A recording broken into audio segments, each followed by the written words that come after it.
օրերս դառն էին, ունայնությամբ լի, ու ապարաժ էր դարձել իմ հոգին, սիրտս էլ տրտմել էր խռովությունից,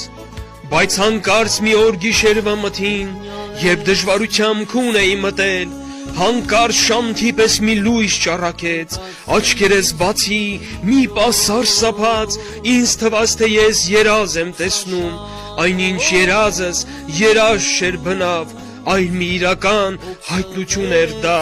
տեսա թե ինչպես երկինքը բացվեց և հրեշտակած մի գունդ էր կանգնած ու գնդի միջից լույս է պսակով, ջերմակ շորերով ձեռքերը մեկնած մեկնին ձեր գալիս,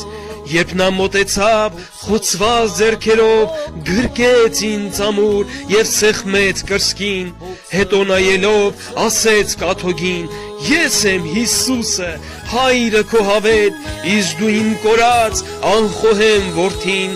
երբ ծնկի իջա, որ երկրպագեմ, նա կյանքն իմ մի պահ բերեց իմ առջև, և ես ինձ տեսա մահվան ճահճուտում, որ տանջվում էի իմ իսկ ցասումից, և խելակորույս ծով խաժամուժում, ասես աշխարհի ցավից կուրացած, ես ատում էի մորս, եղբորս և անգամ ինձնից ծնված զավակին,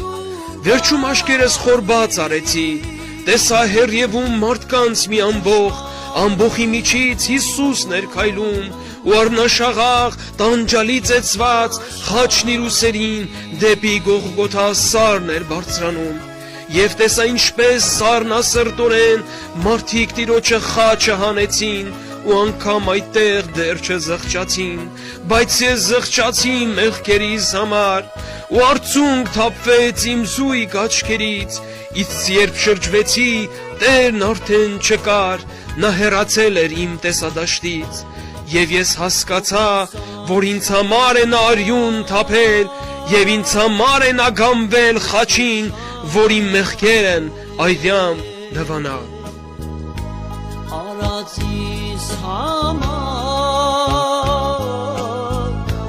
զղջամ ամաչել,